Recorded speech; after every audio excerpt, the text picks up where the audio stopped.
السلام علیکم ورحمۃ اللہ وبرکاتہ۔ نحمده ونصلی علی رسولہ الکریم، اما بعد فاعوذ باللہ من الشیطان الرجیم، بسم اللہ الرحمن الرحیم، رب اشرح لی صدری ویسر لی امری واحلل عقدۃ من لسانی یفقہوا قولی۔ القرآن کے سلسلے میں آج ہم علم حاصل کرنے کے بعد گمراہ ہونے والوں کی مثال کے بارے میں پڑھیں گے۔ سورۃ الاعراف کی آیت نمبر 175 سے 178 تک اس کا ذکر کیا گیا ہے۔ ارشاد باری تعالیٰ ہے،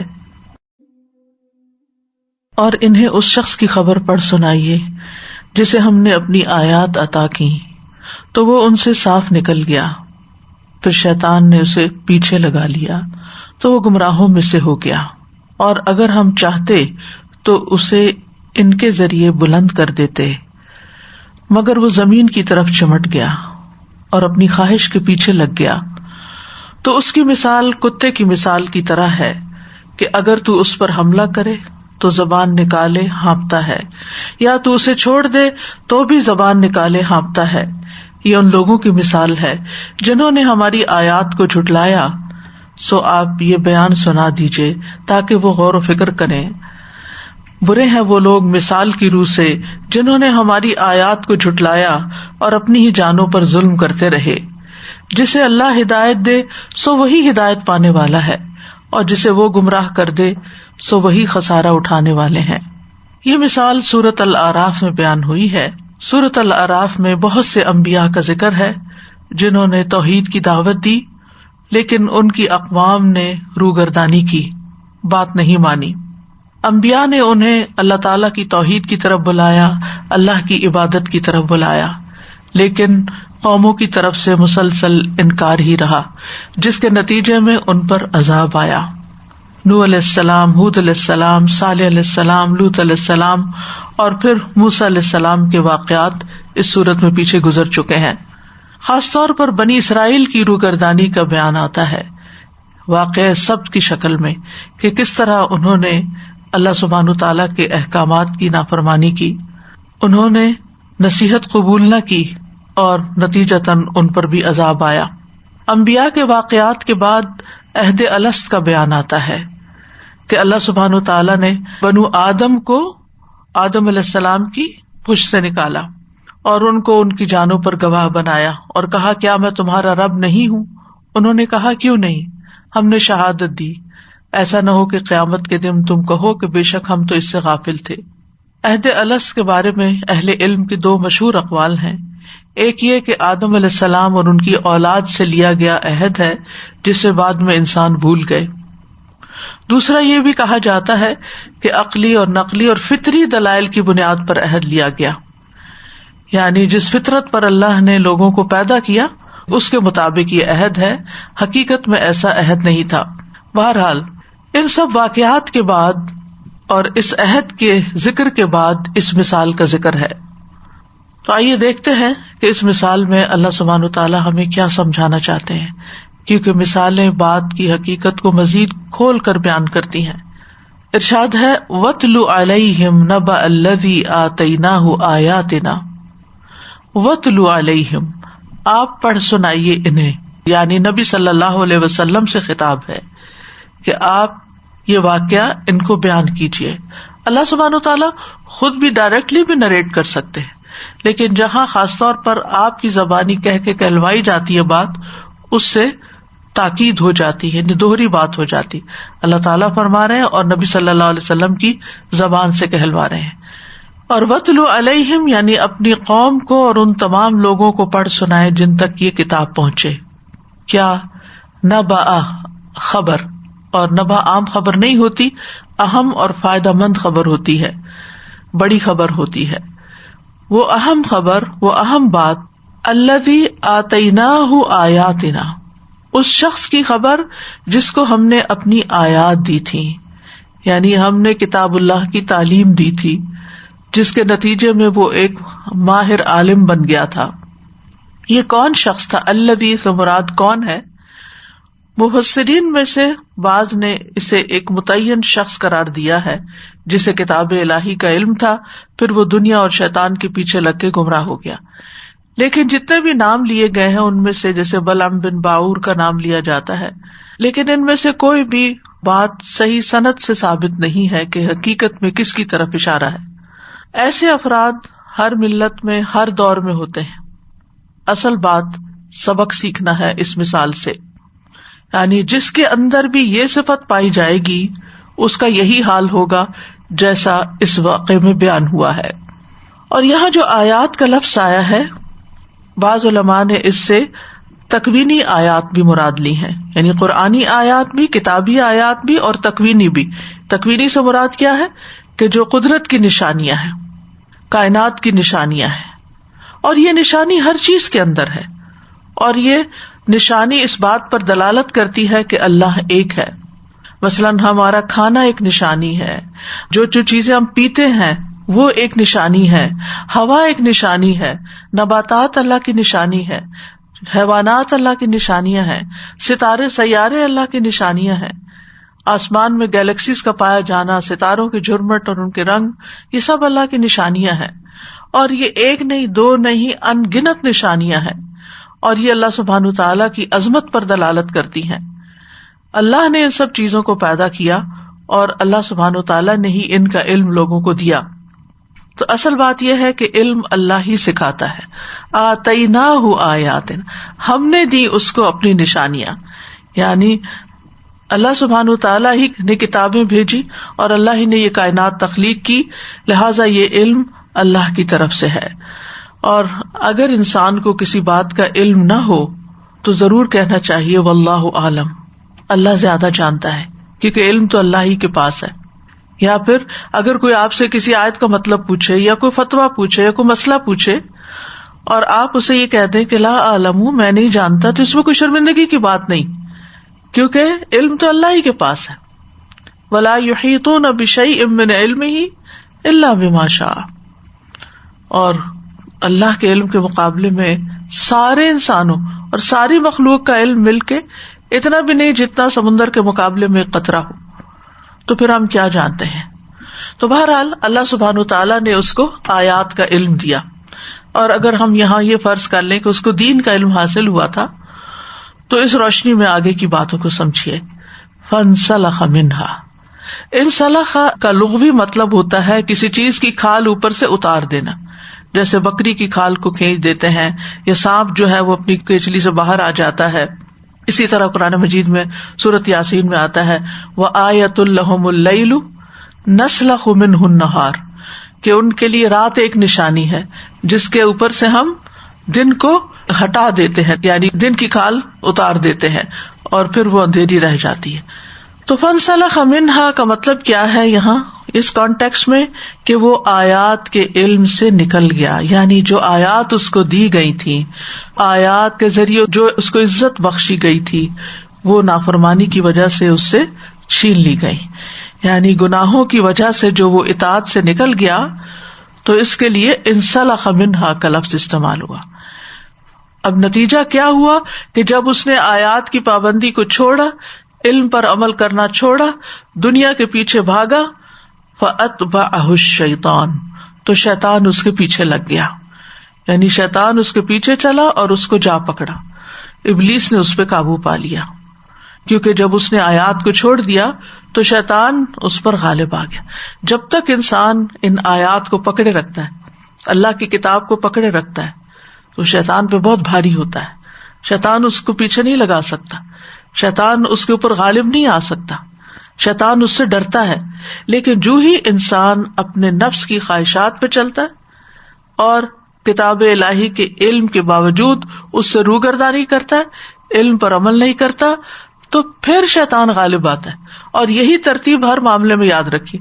بہت سی چیزوں میں ہم شیطان کو بلیم کر دیتے کہ شیطان نے ایسا کیا، شیطان نے ویسا کیا، لیکن یاد رکھیے سب سے پہلے انسان کا اپنا نفس، اس کی اپنی خواہشات اس کو برائی کا حکم دیتی. ان النفس لامارۃ بالسوء.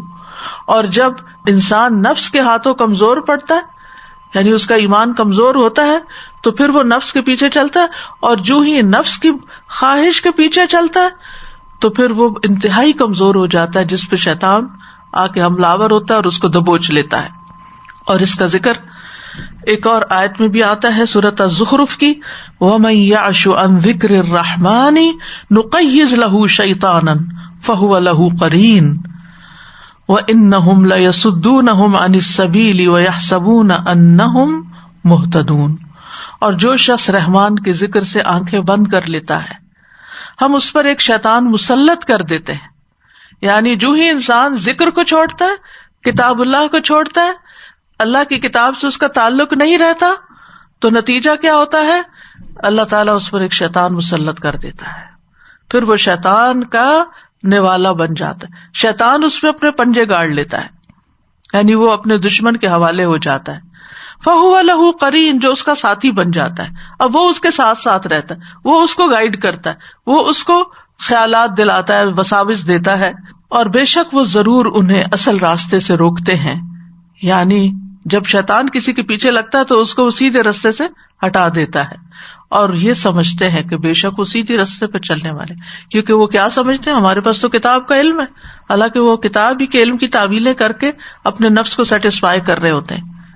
ایسے لوگوں کو آپ سمجھا بھی نہیں سکتے، کیونکہ آپ کہتے ہیں یہ تو خود بہت بڑا عالم ہے، یہ تو سب کچھ جانتا ہے، یہ بھلا کیسے بھٹک سکتا ہے، اس کو تو پتا ہے، ہم کیا بتائیں اس کو، یہ تو جانتا ہی ہے.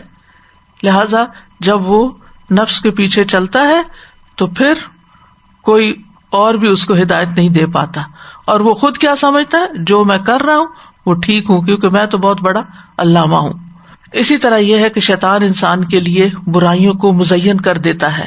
ان الذین ارتدوا علی ادبارہم من بعد ما تبین لہم الہدی الشیطان سول لہم واملی لہم. بے شک جن لوگوں پر ہدایت واضح ہو گئی، سب کچھ سمجھ گئے، پھر اس کے بعد وہ الٹے پاؤں پھر گئے، جان بوجھ کر پھر انجان بنے.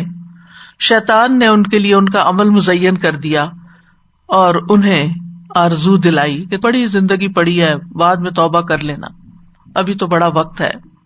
فکان من الغاوین، تو وہ گمراہوں میں سے ہو گیا. غوا رشد کے مقابلے میں ہوتا ہے بگڑ جانا، گمراہ ہو جانا اور نتیجتاً ہلاکت میں جا پہنچنا. وَلَوْ شِئْنَا لَرَفَعْنَاهُ بِهَا، اگر ہم چاہتے تو ہم اس کو انہی آیات کی وجہ سے بزرگی عطا کرتے، بلندی عطا کرتے. یعنی ہر چیز اللہ کی مشیت پر ہے، اللہ جس کو چاہتا ہے گمراہ کرتا ہے اور جس کو چاہتا ہے ہدایت دیتا ہے. اور اللہ سبحانہ وتعالیٰ کی مشیت یا اللہ کا ارادہ جو ہوتا ہے وہ حکمت پر مبنی ہوتا ہے کہ کون کس قابل ہے، کس کو کیا ملنا چاہیے، کس کو کیا دینا چاہیے. لہذا وَلَوْ شِئْنَا لَرَفَعْنَاهُ بِهَا، یعنی اگر ہم چاہتے، یعنی اللہ اپنے علم کی بنا پر ہی نہیں چاہتا کہ کس کے لیے کیوں نہیں چاہنا، اگر ہم چاہتے تو انہی آیات کی وجہ سے اس کو بلندی عطا کرتے، یعنی دین پر وہ عمل کرتا رہتا تو اس میں بھی اس کو بڑی عزت ملتی، وہ کمال کی چوٹیوں تک پہنچتا اور آخرت میں وہ بلند درجات تک جا پہنچتا. وَلِكُلٍّ دَرَجَاتٌ مِّمَّا عَمِلُوا، یعنی اس کے عمل کے مطابق اس کے درجے بلند ہوتے رہتے. لیکن ہوا کیا، وَلَكِنَّهُ أَخْلَدَ إِلَى الْأَرْضِ، لیکن وہ زمین کے ساتھ چمٹ گیا، زمین کی طرف جھک گیا. اخلد یعنی اس زمین کی طرف مائل ہو گیا، اس کی طرف اس کا رجحان ہو گیا. وہ اپنی خواہشات کی طرف لپکا اور لذتوں میں اس حد تک آگے بڑھ گیا کہ اس نے اپنی زندگی کا مقصد صرف دنیا حاصل کرنا بنا لیا. اور یہ ورسٹ کیس سیناریو ہوتا ہے کہ جب کسی انسان کو اللہ تعالیٰ دین کا علم دے اور وہ علم رکھتے ہوئے، وہ سب کچھ جانتے بوجھتے ہوئے پھر دنیا کے پیچھے بھاگنا شروع کر دے اور دنیا کی لذتوں کو ہر حرام کام شروع کر دے، یعنی پھر حلال حرام کی پرواہ ہی چھوڑ دے، جائز ناجائز کی تمیز ہی چھوڑ دے. تو یہ بدترین مثال ہے. وَاتَّبَعَ هَوَاهُ، اور اس نے اپنی خواہشات کی پیروی کی، یعنی اپنی عقل سمجھ دین کے علم سے کوئی فائدہ نہ اٹھایا. اس کے پاس جو رب کی وحی، رب کی آیات تھی، ان کی روشنی میں اس نے کچھ نہیں دیکھا، خواہشات نے اس کو اندھا کر دیا، وہ غفلت میں پڑ گیا اور صرف اپنی پسند اور لذت کے کام کرنے اس نے شروع کر دیے. تو ایسا شخص، اس کی مثال کیا ہے، یہ ہے اصل مثال جس کے لیے اس آیت کا انتخاب کیا گیا ہے. فَمَثَلُهُ كَمَثَلِ الْكَلْبِ، تو اس کی مثال یعنی اس کی حالت کمثل الکلب، کتے کی حالت کی طرح ہے. پھر ایسا شخص خواہشات کا کتا بن گیا، یعنی اس کی مناسبت کتے کے ساتھ ہوئی کہ جیسے کتے کی عادت ہوتی، جیسے کتے کے اندر خواہشات زیادہ ہوتی ہیں، بس اس کا بھی کچھ حال ویسا ہی ہوگا. یعنی ایسا عالم ایک طرح سے خواہشات پہ چلنے کی وجہ سے کتے کی طرح بن گیا. ان تحمل علیہ یلہث او تترکہ یلہث، یہ کتے کی ایک یونیک کوالٹی یہاں بتائی گئی ہے. ان تحمل علیہ، اگر تم اس کو ڈانٹو. تحمل علیہ کا ویسے تو مطلب ہے اس کے اوپر بوجھ رکھو، اس پہ کچھ لا دو. مطلب یہ کہ ڈانٹیں، جھڑکیں، دھتکار کر نکالیں، اس کو شاؤٹ کریں. یلہث تو بھی وہ ہانپتا ہے. یلہث کا مطلب ہوتا ہے زبان نکال کے ہا ہا ہا اس طرح کر کے سانس لینا. یعنی آپ کتے کو دیکھیں گے کہ وہ ہمیشہ زبان نکالے ہانپتا رہتا ہے. عام طور پر جانوروں کا معمول کیا ہوتا ہے کہ وہ جب تھک جاتے ہیں یا شدید پیاس کی حالت میں ہوتے ہیں تو اس وقت وہ ہانپتے ہیں، لیکن کتا جو ہے وہ ہر حال میں ہی ہانپتا ہے. اور اس کے بارے میں ایک حیران کن تحقیق بھی ہوئی ہے کہ علماء نے جب اس آیت کو قرآن مجید میں پڑھا اور اس مثال کو دیکھا تو پھر کتے کے ہانپنے پر تحقیق شروع کر دی. تو انہوں نے دیکھا کہ کتا اپنے پھیپڑوں میں ہوا جمع نہیں کر سکتا. جب وہ سانس لیتا تو فوراً ہی باہر نکال دیتا ہے، یعنی اندر گیا اور فوراً باہر. ہاں ہاں، یعنی جب سانس چڑھا ہوا ہوتا ہے تو شارٹ بریتھ ہو جاتا ہے نا، تو اس کا بریتھ بھی اسی طرح ہوتا ہے، کیونکہ وہ انہیل کرتے ہوئے آکسیجن کو پھیپڑوں میں سٹور نہیں کرتا، فوراً ایکزیل کر دیتا ہے. اور حیرت کی بات یہ ہے کہ اس کے اندر یہ جو بات پائی جاتی ہے یہ ماں کے پیٹ کے اندر بھی ہوتی ہے. یعنی انہوں نے جب انویسٹیگیشن شروع کی کہ کب سے یہ عادت اس کی شروع ہوتی ہے، جب کب سے وہ ہانپتا ہے، تو تحقیقات سے، بلکہ پکچرز جو میں نے دیکھی نیٹ پہ، کہ انہوں نے دیکھا کہ جب ماں کے پیٹ کے اندر ہے تو اس وقت بھی اس کا منہ کھلا ہوا ہے اور اسی طرح جیسے ہانپنے کی سی کیفیت ہے، اور یہ ہانپنا اس کا جاری رہتا ہے یہاں تک کہ وہ مر جائے، موت تک. یعنی ماں کے پیٹ سے لے کے موت تک. یعنی باقی اگر کسی چیز کی یہاں مثال دی جاتی تو پھر ہو سکتا تھا کہ وہ وقتی ہو یا اور جانوروں کے اندر بھی پائی جاتی ہو، لیکن یہ ایک ایسی چیز ہے ہانپنے والی بات جو کتے کے اندر ہی پائی جاتی ہے اور مستقل طور پر پائی جاتی.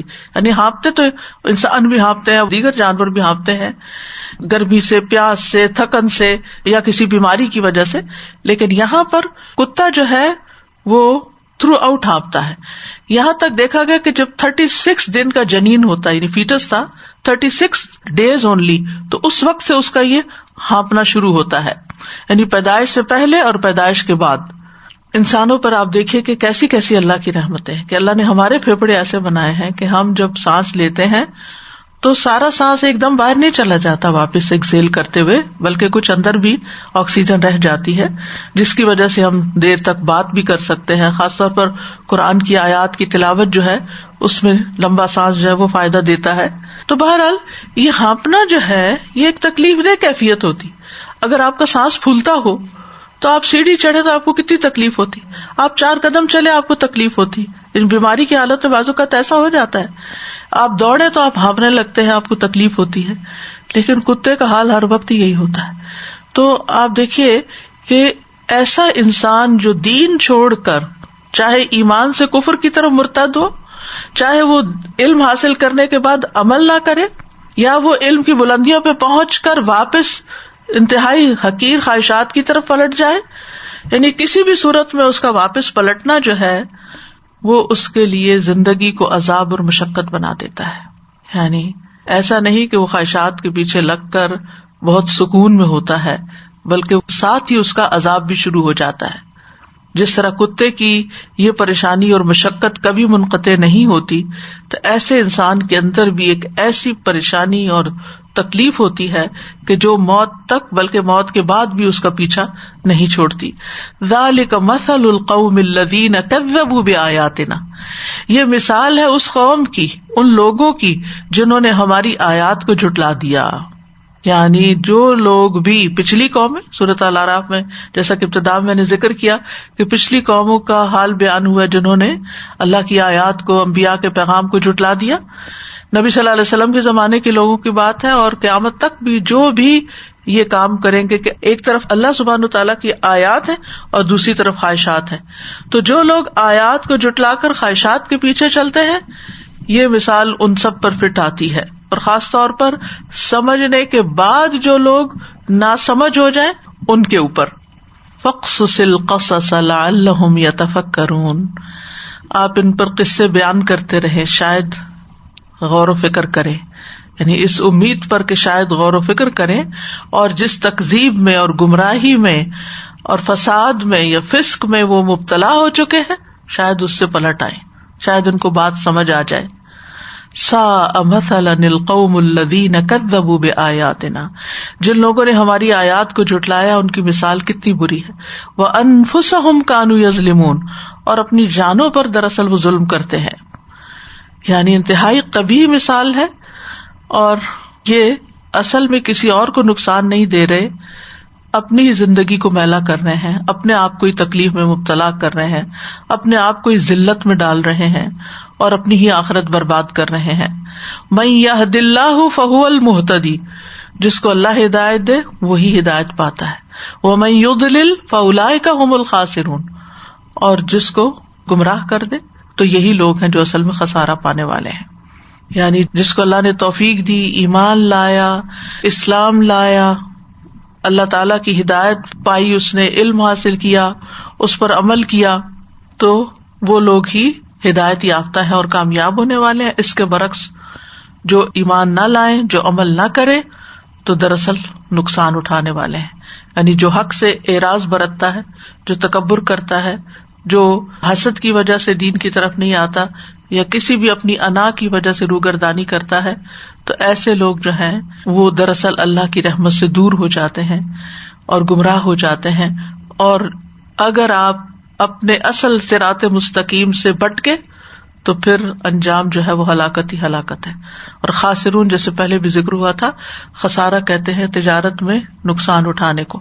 تو ہماری زندگی جو ہے اس میں ہم ایک طرح سے تجارت کر رہے ہیں اللہ کے ساتھ، اور اگر اللہ کی ٹرمز اور کنڈیشن پر ہم کام نہیں کریں گے تو پھر کسی پروفٹ کی کوئی امید نہ رکھے. تو بہرحال یہ ایک مثال ہے اجمالی طور پر، یعنی خلاصتاً آپ یوں کہہ سکتے ہیں کہ ایک ایسے شخص کی مثال ہے، ایک ایسے علم والے کی مثال ہے جو دنیا پرست اور حرص اور طمع میں گرفتار ہے. یعنی علم ہے لیکن ساتھ ہی حرص، طمع، لالچ اور دنیا کی محبت اس پر حاوی ہے. وہ نفس اور شیطان کے اشاروں پہ چلتا ہے اور اللہ کے عہد و میثاق کی کوئی پرواہ نہیں کرتا جو اس نے بندوں سے اپنی عبادت کا لیا تھا. تو نبی صلی اللہ علیہ وسلم کو بطور عبرت ایسے شخص کی مثال بیان کرنے کا حکم دیا گیا کہ آپ لوگوں کو سمجھانے کے لیے مثال بتائیے. اور یہ بھی اس آیت سے ہی پتہ چلتا ہے کہ جب کوئی شخص علم حاصل کرتا ہے تو اس کا درجہ بلند ہوتا ہے. والذین اوتوا العلم درجات. لیکن جب کوئی شخص اس علم کی قدر نہیں کرتا، اس علم کو ریگارڈ نہیں دیتا، اس پر عمل نہیں کرتا، تو پھر وہ دنیا میں بھی ذلیل و خوار ہو جاتا ہے. اخلد الی الارض، وہ نیچے جھک جاتا ہے، بلندی کی بجائے پستی کی طرف مائل ہو جاتا ہے. خواہشات کے لیے لفظ ہوا استعمال ہوتا ہے نا، اور ہوا ہوتا ہے بلندی سے گرنا. یعنی علم بلندی عطا کرتا ہے، جو عالم خواہش پہ چلے وہ نیچے گر جاتا ہے، ذلیل و رسوا ہو جاتا ہے. اور اس ذلت اور حقارت کی مثال پھر کتے کی طرح ہے کہ اس پر کوئی بوجھ ڈالے یا اس کو کوئی ڈانٹے تو اپنی زبان باہر نکال دیتا ہے، اس کو چھوڑ دے تب بھی وہ نکالے رکھتا ہے. یعنی کتا دونوں حالتوں میں ایک ہی طرح ہے، کسی حال میں اپنی عادت نہیں چھوڑتا، وہ اپنی عادت سے مجبور ہے. یعنی باقی جانور جو ہیں پیاسے ہیں تو پیاس جب ختم ہو جائے گی تو ہانپنا بند کر دیں گے، لیکن کتا جو ہے وہ کبھی بھی اس سے باز نہیں آتا. تو دنیا پرست عالم کا بھی یہی حال ہوتا ہے کہ دنیا کی حرص، لالچ اور طمع کی وجہ سے اس کی زبان ہر وقت لٹکی رہتی ہے اور وہ بدحواسی اور پریشانی میں ہانپتا رہتا ہے، اضطراب میں مبتلا رہتا ہے. اور لوگوں کی نظروں میں بھی اس کا مقام گر جاتا ہے. تو آپ دیکھیے کہ اگرچہ کچھ فائدے کے کام بھی کتا کرتا ہے، لیکن اوور آل کتے کا جو ایک امیج ہے ہمارے دین کے اندر وہ کچھ پسندیدہ نہیں، یعنی اس کی لالچ کی وجہ سے یا اس کے نفس کی کچھ خباثتوں کی وجہ سے. تو اسی سے دراصل مثال دی گئی ہے. عبد الرحمن سعدی کہتے ہیں کہ یہ شخص جس کو اللہ نے اپنی آیات دی، ہو سکتا ہے اس سے مراد کوئی خاص آدمی ہو اور اس سے یہ سب کچھ سرزد ہوا ہو جس کو اللہ نے بیان کیا، تو اللہ نے بندوں کو تنبیہ کرنے کے لیے اس کا واقعہ بیان کر دیا. اور یہ بھی ممکن ہے کہ اس سے اس میں جنس مراد ہو اور اس میں ہر وہ شخص شامل ہو جس کو اللہ نے اپنی آیات کا علم دیا ہو اور وہ اس علم سے نکل جائے. مقصد یہ ہے کہ ہر اس شخص کی حالت سے عبرت حاصل کی جائے جو بھی اس حالت سے متصف ہے، یعنی جس بھی انسان کا یہ حال ہے اس سے عبرت پکڑنی چاہیے اور اس کے نقش قدم پہ نہیں چلنا چاہیے. یعنی جسے بھی اللہ ہدایت کا علم دے اور وہ قبول نہ کرے، اس پر عمل نہ کرے اور دنیا کے پیچھے دوڑنا شروع کر دے، تو اس کے اوپر یہ مثال فٹ آتی ہے. اسی طرح مجاہد کہتے ہیں یہ اس آدمی کی مثال ہے جس کو کتاب دی گئی لیکن اس نے اس پر عمل نہیں کیا. امام قرطبی کہتے ہیں اپنی تفسیر میں کہ اکثر اہل علم کے نزدیک یہ مثال ہر اس شخص کے لیے عام ہے جس کو قرآن کا علم دیا جاتا ہے لیکن وہ اس پر عمل نہیں کرتا. یہ ہر قرآن کے طالب علم اور قرآن کے عالم کے لیے ہے. یعنی وہ کہتے ہیں جو بھی قرآن حفظ کرتا ہے یا قرآن کا علم سیکھتا ہے، مثلا تجوید، قرات، تفسیر وغیرہ، پھر اس پر عمل نہیں کرتا، پھر اس کی حرکتیں بالکل ویسی ہیں جیسے کسی جاہل انسان کی ہوں، اور اس کی خواہشات اور اس کے انداز وہی ہیں جو کسی لا علم انسان کے ہوں، تو وہ سب اس مثال میں داخل ہیں. یہ سب انہی کے بارے میں بات کی گئی ہے. ابن عباس کہتے ہیں کہ یہ وہ شخص ہے کہ اگر آپ اس پر حکمت کا بوجھ لاد دیں تو وہ اس کو اٹھائے گا نہیں، اگر آپ اس کو چھوڑ دیں تو وہ بھلائی کی طرف رہنمائی نہیں پائے گا. جیسے کہ کتا ہے، اگر وہ پاؤں میں دم ڈالے آرام سے بیٹھا ہوتا ہے تو بھی ہانپتا ہے، جب اسے بھگایا جاتا ہے تو بھی ہانپتا ہے. یعنی دونوں صورتوں میں اس کا حال ایک ہی ہے کہ آپ اس کو نصیحت کریں نہ کریں برابر ہے. حسن بصری کہتے ہیں اس سے مراد منافق ہے. یعنی اب یہ مختلف علماء کی رائے ہے کہ یہ کس کی مثال بیان ہوئی ہے، تو وہ کہتے ہیں کہ اس سے مراد منافق ہے جو حق پر قائم اور ثابت نہیں رہتا. اس کو دعوت دی جائے یا نہ دی جائے، اس کو نصیحت کی جائے یا نہ کی جائے، اس کے لیے برابر ہے. جیسے کتا ہوتا ہے، اس کو دھتکارا جاتا ہے تو بھی ہانپتا ہے، چھوڑا جاتا ہے تو بھی ہانپتا ہے. پھر اسی طرح یہ بھی کہا گیا، ایک قول یہ بھی ہے کہ ہر وہ شخص جو حسد تکبر کی بنا پہ سچائی ماننے سے انکار کر دے وہ بھی اس کا مصداق ہے. یعنی بجائے اس کے کہ جب اس کے پاس ہدایت آئی اسے قبول کر کے اللہ تعالیٰ کا احسان مند ہوتا، اس کے برعکس اس نے اس کو ریجیکٹ کر دیا. ابن قیم کہتے ہیں پس وہ شخص جس کو اللہ نے اپنی کتاب دی اور اس کو اس کا وہ علم دیا جس علم سے دوسروں کو محروم رکھا، یعنی سب کو نہیں ملا، اس کو ملا تھا، لیکن اس نے اپنی خواہش کی پیروی کی اور اللہ کی ناراضگی کو اس کے غصے پر ترجیح دی اور اپنی دنیا کو اپنی آخرت پر ترجیح دی. یعنی اپنی خواہشات پر اللہ کی ناراضگی کو ترجیح دی، یعنی چاہے اللہ تعالیٰ ناراض ہوتا ہے یہ جو بھی، کوئی فرق نہیں پڑتا. اپنی دنیا کو آخرت پر ترجیح دی، مخلوق کو خالق پر ترجیح دی، مخلوق کو بندوں کو خالق پر ترجیح دی. یعنی بندوں کے پیچھے لگ کے بندوں کی محبت میں گرفتار ہو کے اللہ کے احکامات کو پس پش ڈال دیا. تو اللہ نے ایسے آدمی کو کتے کے ساتھ تشبیہ دی ہے. تو ہر خواہش پرست عالم کے لیے اس میں نصیحت ہے.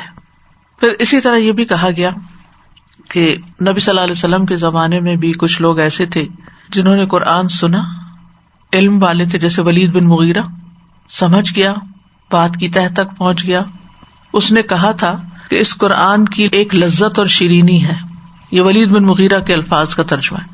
اس میں تازگی اور رونق ہے، اس کی چوٹی پھل دیتی ہے، اس کا نچلا حصہ سرسبز و شاداب ہے، یہ بلند ہوتا ہے اور اس پر کوئی چیز غالب نہیں آ سکتی. لیکن پھر ایمان لانے سے رک گیا، سمجھ کے، جان بوجھ کے. اس کے برعکس جبیر بن مطعم جب مدینہ میں داخل ہوئے، مسلمان نہیں ہوئے تھے، وہ کہتے ہیں میں نے نبی صلی اللہ علیہ وسلم کو مغرب کی نماز میں سورۃ طور کی تلاوت کرتے ہوئے سنا، تو میں بہت غور سے ان آیات کو سنتا گیا، قریب تھا کہ میرا دل سینے سے نکل کے پرواز کر جاتا، یعنی اتنا گہرا اثر ہوا اور مسلمان ہو گئے۔ تو یہاں پر آپ دیکھیے کہ آیات سے نکل جانے کو کھال سے نکل جانے سے تعبیر کیا گیا ہے، یعنی آیات کی پابندی سے باہر نکل گیا، جیسے کوئی چیز کھال میں سے باہر نکال دی جاتی ہے۔ پھر اسی طرح دنیا کے پیچھے پڑنا، خواہش پرستی، یہ دراصل کتے کی مثال ہے۔ تو ایک ایسا نقشہ کھینچا گیا ہے کہ جس سے ہر ایک کو کراہت آتی ہے، لیکن سبق تو عقل والے ہی لیتے ہیں۔ نبی صلی اللہ علیہ وسلم نے بھی قرآن پڑھ کر اس سے نکل جانے والے کی شدید مذمت کی ہے۔ حذیفہ کہتے ہیں رسول اللہ صلی اللہ علیہ وسلم نے فرمایا، مجھے تمہارے حق میں سب سے زیادہ ڈر اس آدمی سے ہے جو قرآن پڑھے گا، جب اس کی آواز کے حسن کا چرچا ہو جائے گا تو اسے اسلام کا پشت پناہ سمجھا جائے گا، یعنی اتنا خوبصورت پڑھے گا کہ لوگ کہیں گے کہ واہ، اس سے دین کو کتنا فائدہ ہو رہا ہے۔ لیکن حقیقت کیا ہوگی؟ وہ اسلام سے عاری ہوگا، اسے پشت کے پیچھے پھینک دے گا، اپنے پڑوسی پر تلوار اٹھائے گا، یعنی ساتھ رہنے والوں پہ ظلم اٹھائے گا اور اس پر شرک کا الزام دھرے گا۔ میں نے کہا ہے اللہ کے نبی، ان دونوں میں شرک کے قریب تر کون ہوگا، الزام لگانے والا یا جس پر الزام لگایا جائے؟ آپ نے فرمایا الزام لگانے والا، یعنی مطلب یہ ہے کہ جو کسی کو مشرک کہے گا، جو کسی کو کافر کہے گا، تو دراصل اس کے اپنے اندر خرابی ہے۔ تو یہ جو بات ہے کہ آیات کو پڑھ کے سمجھ کے چھوڑ دینا اور پھر دنیاوی اموال کے پیچھے لگ جانا، یہ کوئی معمولی جرم نہیں۔ اس کے لیے فوری سزا کیا ملتی ہے کہ انسان شیطان کے پنجے میں آ جاتا ہے، شیطان اس پہ آ کے سوار ہو جاتا ہے، شیطان اس کو اپنا مطیع بنا لیتا ہے، جس کی وجہ سے انسان حماقت پر حماقت کرتا چلا جاتا ہے، بے وقوفیاں کرنا شروع کر دیتا ہے، کیونکہ اللہ سے دور ہو جاتا ہے، اللہ کا ڈر اس کے دل میں نہیں رہتا، آخرت کی فکر نہیں رہتی، لہذا وہ ایک خرابی سے نکل کر دوسری کی طرف چل پڑتا ہے۔ پھر اسی طرح آپ دیکھیے کہ نبی صلی اللہ علیہ وسلم کے زمانے میں ایک شخص تھا جو عیسائی تھا، پھر اسلام میں داخل ہوا، اس نے سورۃ البقرہ اور آل عمران پڑھ لی، وہ نبی صلی اللہ علیہ وسلم کا کاتب بن گیا، لیکن پھر مرتد ہو گیا، واپس عیسائی ہو گیا، کہنے لگا محمد صلی اللہ علیہ وسلم کے لیے جو کچھ میں نے لکھ دیا اس کے سوا اسے کچھ اور معلوم نہیں، آپ پہ نعوذ باللہ الزام دھرنے لگا۔ اللہ کا کرنا ایسا ہوا کہ اس کی موت واقع ہو گئی، تو اس کے لوگوں نے اس کو دفن کیا زمین میں۔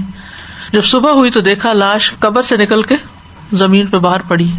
اس کی قوم کے لوگوں نے کہا کہ یہ محمد اور اس کے ساتھیوں کا کام ہے صلی اللہ علیہ وسلم، چونکہ اس نے ان کا دین چھوڑ دیا تھا تو انہوں نے اس کی قبر کھود کے باہر نکال دیا اس کو۔ دوسرے دن قبر پھر کھودی جو اور زیادہ گہری کھودی، صبح پھر لاش باہر تھی، پھر انہوں نے یہ الزام لگایا۔ تیسرے دن انہوں نے پھر بہت گہری قبر کھود کے اس کو ڈالا، لیکن نتیجہ کیا ہوا؟ دوبارہ وہ شخص زمین سے باہر تھا۔ اب انہیں یقین آیا کہ یہ کسی انسان کا کام نہیں ہے، لہذا انہوں نے اس کو یوں ہی زمین پہ چھوڑ دیا کہ آ کے درندے اس کو کھا جائیں۔ تو یہ دنیا میں اس کا انجام ہوا جس نے قرآن کی آیات کا علم حاصل کرنے کے بعد ان کو چھوڑ دیا۔ تو یہ دنیاوی سزا ہے، یعنی ایک تو شیطان غالب آ جاتا ہے، شیطان کا نوالا انسان بن جاتا ہے، دوسرا یہ ہے کہ دنیا میں بھی ذلت ہوتی ہے انسان کی، اللہ تعالیٰ دنیا والوں کے لیے بھی اس کو نمونہ عبرت بنا دیتا ہے۔ بہرحال ایسے لوگوں کے لیے برابر ہوتا ہے کہ آپ انہیں کچھ سمجھائیں یا نہ سمجھائیں، کیونکہ جو خواہشات ہوتی ہیں انسان کو اندھا کر دیتی ہیں، انسان خواہشات کی پوجا شروع کر دیتا۔ افرأیت من اتخذ الہہ ہواہ واضلہ اللہ علی علم، کیا تم نے دیکھا ایسے شخص کو جس نے اپنی خواہش نفس کو اپنا الہ بنا لیا اور اللہ نے اسے علم کے باوجود گمراہ کر دیا۔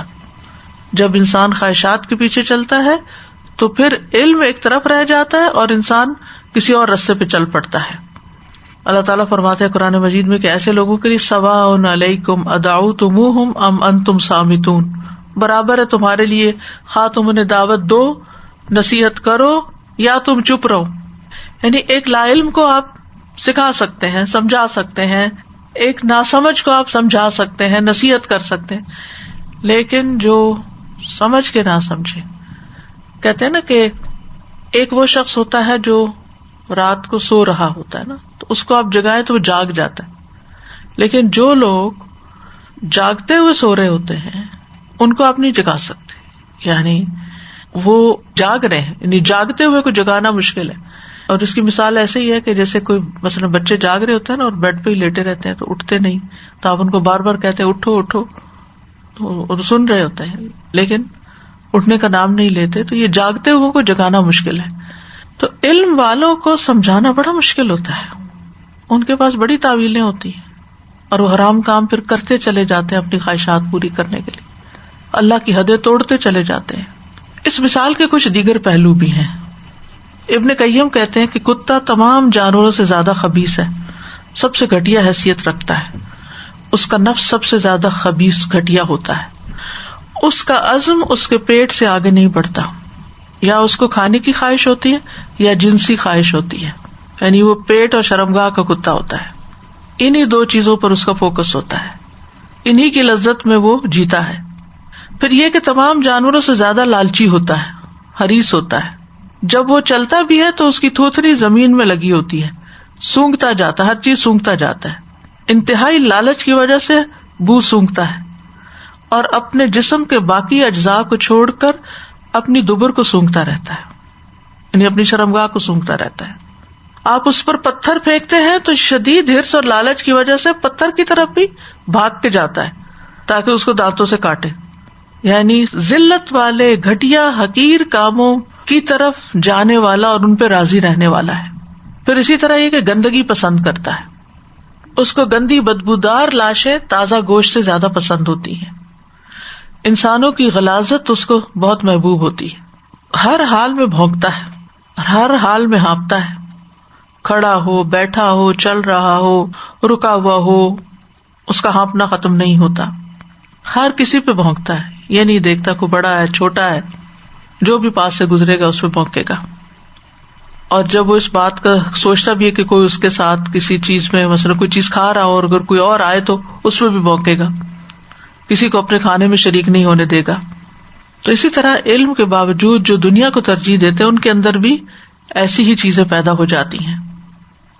قرآن مجید میں ہم دیکھتے ہیں کہ کتے کا ذکر 3 مقامات پر ہوا ہے. ایک شکاری کتے کے طور پر، دوسرے یہ اس مثال میں، اور تیسرے اصحاب کہف کا کتا. تو آپ دیکھیے کہ شکاری کتے کو جب سکھا دیا جاتا ہے تو وہ شکار جو کر کے لاتا ہے وہ حلال ہوتا ہے. تو اس سے کیا پتا چلا کہ شکاری کتا اگر علم حاصل کر لیتا تو بڑے فائدے کا ہو جاتا ہے. یہ انسان جو علم کے بعد بھٹکتا ہے یہ کتے سے بھی بدتر ہو جاتا ہے. پھر اسی طرح اصحاب کہف کا کتا جو ہے وہ حفاظت کرنے والا کتا تھا، یعنی ان کے ساتھ جو گیا تھا وہ دروازے میں بیٹھا ہوا تھا اور ان کی حفاظت کر رہا تھا، اس سے بھی ایک فائدہ پہنچ رہا تھا. لیکن جو شخص دین کی طرف آ کے پلٹتا ہے وہ اپنے اوپر سے حفاظت کی ساری چیز اتار دیتا ہے اور اللہ کی حدود کی کوئی حفاظت نہیں کرتا. کتا ایک وفادار جانور ہوتا ہے، لیکن ایسا شخص جو ہے انتہائی بے وفا ہوتا ہے جو اللہ کے دین کے ساتھ بے وفائی کرتا ہے. ہمارے دین میں ہمیں گھر کے اندر کتا رکھنے سے منع کیا گیا ہے. آپ صلی اللہ علیہ وسلم نے فرمایا اس گھر میں فرشتے داخل نہیں ہوتے جس میں کتا اور تصویر ہو. جواز کی صرف صورت کیا ہے کہ جب حفاظت کے لیے اس کو رکھا جائے یا شکار کے لیے رکھا جائے. کتے کا جھوٹا بھی ناپاک ہے، یعنی کتے کے بارے میں جو احکامات ملتے ہیں ان کا خلاصہ یہاں تھوڑا سا بتایا گیا کہ کتے کی مثال جو دی گئی تو کتے سے متعلق اور کیا باتیں ہمارے دین میں ملتی ہیں. تو اس مثال سے کچھ باتیں ہماری سمجھ میں آتی ہیں. سب سے پہلی بات تو یہ کہ علم و حکمت بڑی قیمتی چیز ہے اور یہ قربانیاں بھی مانگتی ہے. اس کے ذریعے انسان کے درجات بلند ہوتے ہیں. جس کو علم و حکمت ملی اس کو خیر کثیر ملا، اللہ کا بہت بڑا عطیہ ہے، کیونکہ علم اور حکمت کی وجہ سے آپ بہت سے دشمنوں کو دوست بنا لیتے ہیں. پھر اسی طرح اللہ تعالیٰ کا قرب اور خشیت آپ کو حاصل ہوتی ہے. جس کے ساتھ اللہ بھلائی چاہتا ہے اسے دین کی سمجھ دے دیتا ہے. لہٰذا آپ اللہ کے ان خاص بندوں میں شامل ہو جاتے ہیں جن سے اللہ تعالیٰ بھلائی کا ارادہ کرتا ہے. ہمارے دین میں ایک عالم کا مقام اور مرتبہ بہت بڑا ہے. رسول اللہ صلی اللہ علیہ وسلم کے سامنے 2 آدمیوں کا ذکر کیا گیا، ان میں سے ایک عابد تھا اور ایک عالم.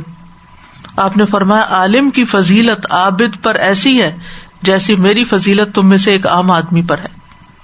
پھر آپ نے فرمایا اللہ اور اس کے فرشتے اور آسمان اور زمین والے، یہاں تک کہ چیونٹیاں اپنے سوراخ میں اور مچھلیاں اس شخص کے لیے جو نیکی اور بھلائی کی تعلیم دیتا ہے خیر و برکت کی دعائیں کرتی ہیں. اتنا بڑا آنر ہے، اتنا بڑا اجر و ثواب ہے، اتنی زیادہ عزت ہے علم والے کی کہ ساری مخلوق اس کے لیے استغفار کرتی ہے. جو علم کے راستے پہ چلتا ہے وہ جنت کے راستے پر ہوتا ہے.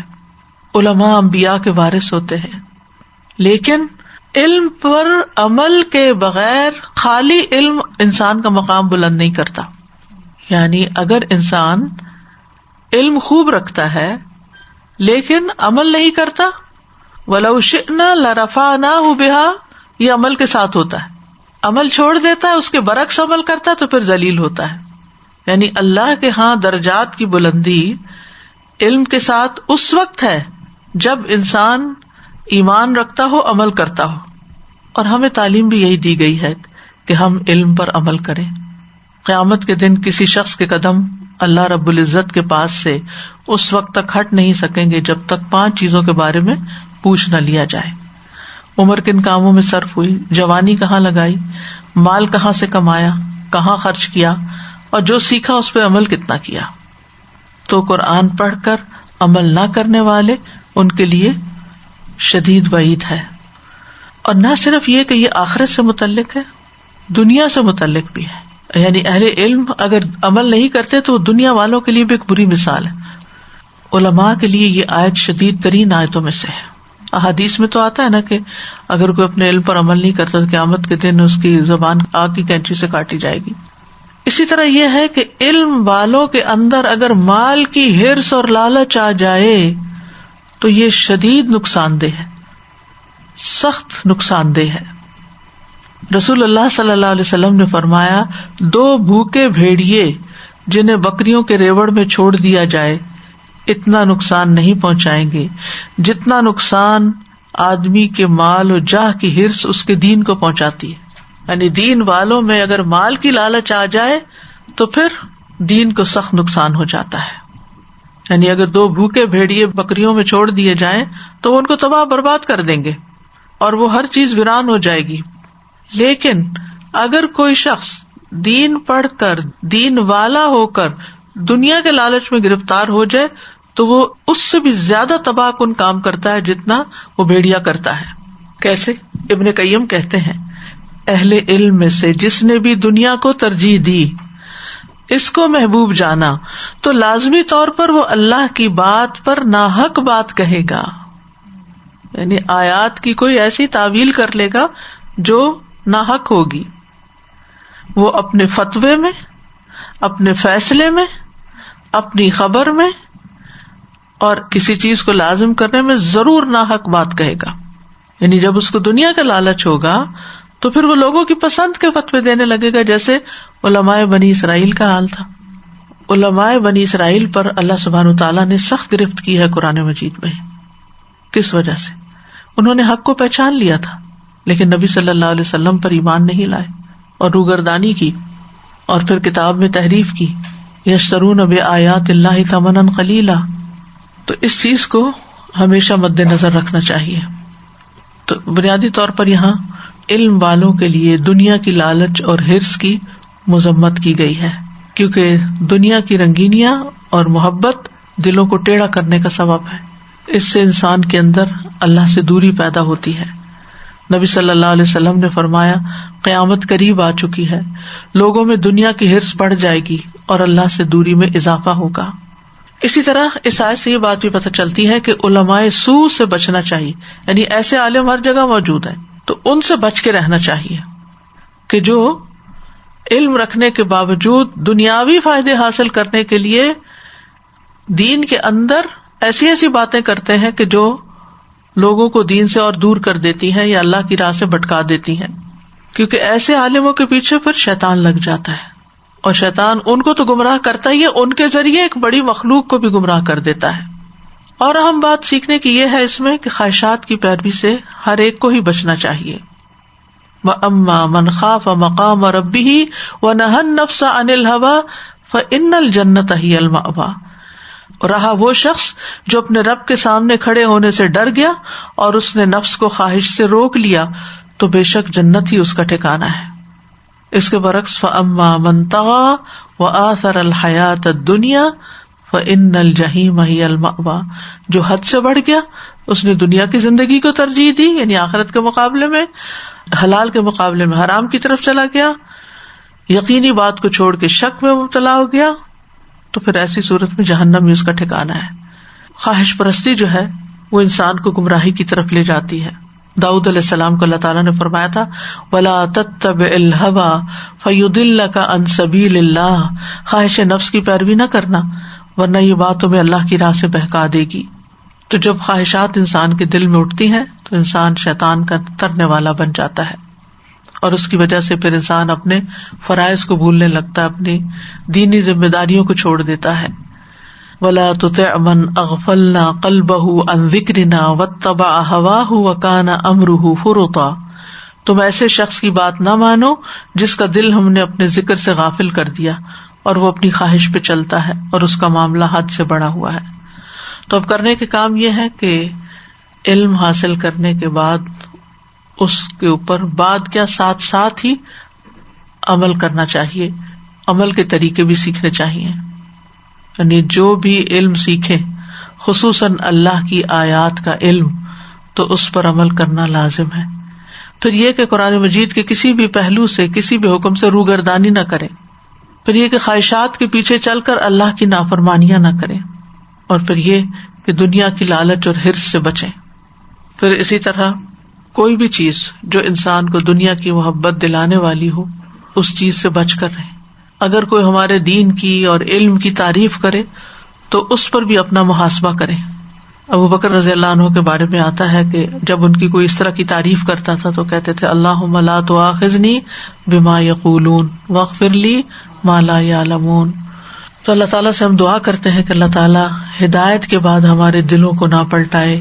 ربنا لا تزغ قلوبنا بعد اذ ہدیتنا وہب لنا من لدنک رحمہ انک انت الوہاب. یا مقلب القلوب ثبت قلبی علی دینک اللہم مصرف القلوب صرف قلوبنا علی طاعتک فاطر السماوات والارض انت ولی فی الدنیا والآخرہ توفنی مسلما والحقنی بالصالحین. اللہ ہمارا اسلام پر خاتمہ کرنا، ہم اس کی طرف آنے کے بعد اس سے پھر نہ جائیں، اپنی پیٹھ نہ پھیریں. یا اللہ ہمیں نیک لوگوں میں شامل کر لینا. اللہم توفنا مسلمین واحینا مسلمین والحقنا بالصالحین غیر خزایا ولا مفتونین. اے اللہ ہمیں اسلام کی حالت میں موت عطا فرمانا، اسلام کی حالت میں زندہ رکھنا اور نیک لوگوں میں شامل فرمانا کہ ہم نہ رسوا ہوں اور نہ ہی کسی فتنے کا شکار ہوں. اللہ ہمیں اپنی اطاعت پر ثابت قدمی عطا فرما. اللہم انا نسألک الثبات فی الامر. اے اللہ ہم تجھ سے دین میں ثابت قدمی اور ہدایت میں پختگی کا سوال کرتے ہیں. اللہ ہمیں بری خواہشات سے بچا لینا. اللہم انی اعوذ بک من منکرات الاخلاق والاعمال والاہواء. اے اللہ بے شک میں تجھ سے برے اخلاق، برے اعمال اور بری خواہشات سے پناہ مانگتا ہوں. اللہ تعالیٰ ہمیں ہمارے نفس کے شر سے بھی بچا لے. اللہم انی اعوذ بک من علم لا ینفع ومن قلب لا یخشع ومن نفس لا تشبع ومن دعوت لا یستجاب لها.